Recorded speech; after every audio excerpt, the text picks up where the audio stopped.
take a walk on the woo-woo side with me. My name is Michelle Douglas and I am on a mission to help you to step into your power so that you can create the life you desire.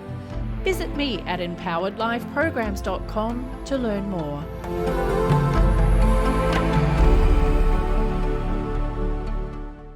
Hello, Michelle here, and today we're going to be talking about how the Akashic Records can help you to manifest love. I don't want to rabbit on too long, but I just need to first explain what the Akashic Records are for those who don't know. So ultimately, the Akashic Records are an energetic record of your soul. Now, some people, and I did as well, visualize it to be like a giant library. And when I'm actually accessing the records, I do have that as part of my process of accessing the records. When I had my first Life Between Lives regression, that's what I saw, was a big library with golden books. In reality, it's probably not like that at all. It's just an image my mind has created to give me something to work with, I guess. So it's a record of your soul that captures anything from your thoughts, your emotions, your actions through every single lifetime you've ever experienced since you were basically created as a soul, okay? So I am an advanced soul realignment practitioner, and what I do is access the records to get information for you to help you to move forward in your life. So you may be struggling in relationships, for example, and I will actually go in specifically to look at what is causing your problems with relationships in this lifetime. More often than not, it's something that started several lifetimes ago that is still playing out in your energy now. So through that process, we work out, well, what are you doing? Why are you doing it? And how can we step out of that so that you can start to manifest what you actually want instead of what you don't want?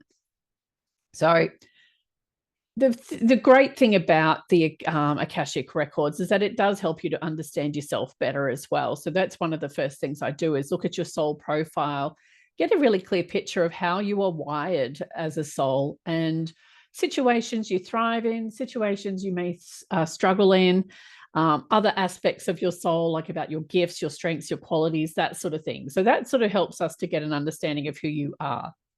The next thing I do is look at any block. I look for blocks and restrictions that may be contributing to your current situation. So you tell me what the issue is beforehand, and I go in and see if I can work out what's going on for you. And more often than not, there are specific blocks and restrictions caused by certain actions you took in past lives and even earlier in this life that may be playing out right now that are causing you to act like when you're acting in an unconscious way, when you're not aware of these things, you're just doing you. But that you may be in alignment with these incongruent actions that were perpetuated or were what would I say, initiated in a past life that are carrying into this one that aren't serving you. And I'll give you an example in a moment. And then at the end of my reading, so I do all of this before we get on a call together, is I do an energetic clearing within the record. So what that does is just clear the way a bit for you, and you will be sent, I call it realignment practice to do for 21 days after, just to embed the clearing I've done. But there's also some specific actions that you will need to take as well to step out of that old energetic pattern that you've been running for potentially lifetimes. So what types of blocks will be cleared or can be cleared to help you to manifest love? So one of the things would be a soulmate contract. And this is a really, really common one amongst single women or women who tend to pick not very nice men. So with a soulmate contract, it's, I think it's almost always, I've never had a present life one. So let's say it's a past life and you were in love with a guy and for something happened and you both promised to wait forever for each other. And that contract is still active, at least for you. It may not be for the other soul, but it may be current for you. And what it does in this lifetime is it causes you to, it's like you've got this subconscious desire to keep people at arm's length or to pick unavailable men or to stay single just in case this soul turns up in your life that you promised to wait for forever. And more often than not, actually, I think I've only ever had one where that soul is actually currently incarnated in this lifetime. So it's like you're putting yourself on hold while you wait for the guy. So you pick ones that aren't so great so you can dump them in a split second when the nice one turns up, sort of thing. So that's a really common one. And we go into we go quite in depth into that story of why was this soulmate contract created, and what's going on for you in this lifetime that's because of that contract.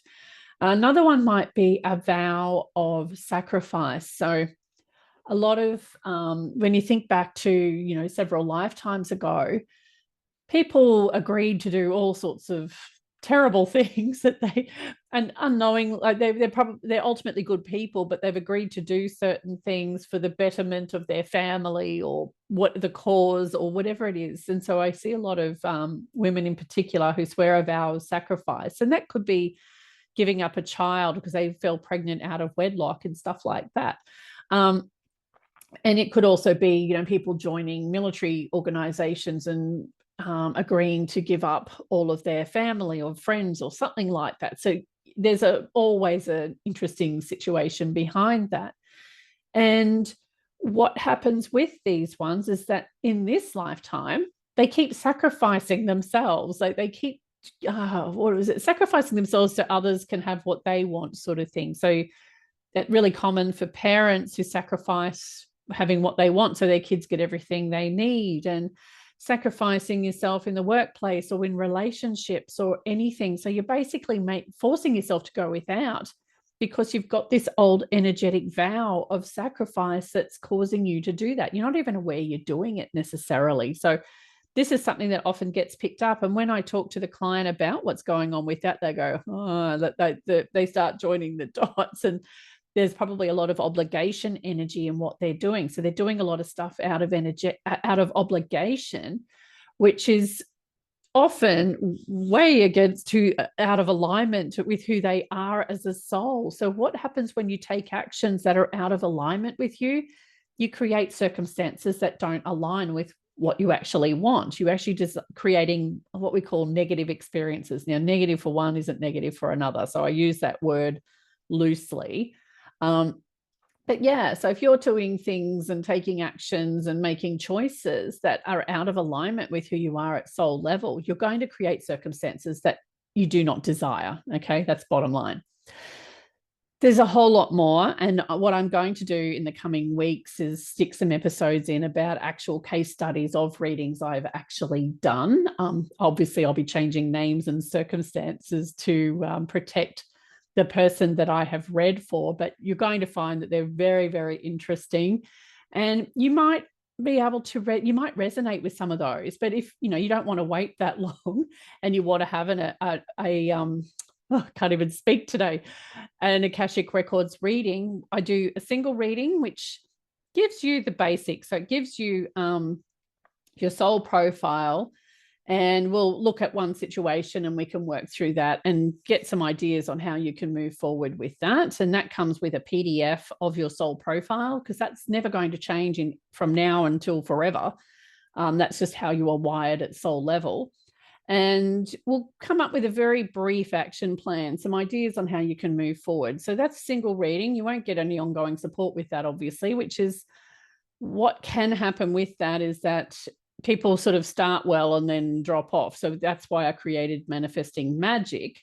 And that's like the big kahuna, or the medium kahuna, where we do the soul profile, but we also do a manifesting blueprint. So if you're really struggling to manifest what you want, there is probably a specific reason why, because we are all wired to manifest a certain way as well. So what the manifesting blueprint allows you to do is measure your proposed actions against that, as well as your soul profile and as well as your intention, just to make sure everything lines up. And it improves your chances of manifesting what you want, basically, whether that be health, wealth, love, happiness, success, whatever it is you like. And then there's the Align with Love program. It's a much longer program. It goes for, I think it's 6 months, and whereas the Manifesting Magic is 3 months. So the Align with Love program has an ongoing coaching aspect to it. Manifesting Magic has a little bit of coaching at the end. but yeah, so both the Manifesting Magic and the Align with Love program have the manifesting blueprint, the soul blueprint, and then there's the ongoing coaching that comes with that. And there's a whole bunch of other tools that I bring into those coaching sessions as well to sort of, it's like you've got a path that you're looking down and you're at one end and what you want's at the other. And I go out with my broom before our sessions and sweep the path as best as I can to help you sort of move forward to the next step. So if you are interested in that, head over to empoweredlifeprograms.com/Akashic to check them out. And I'll see you there.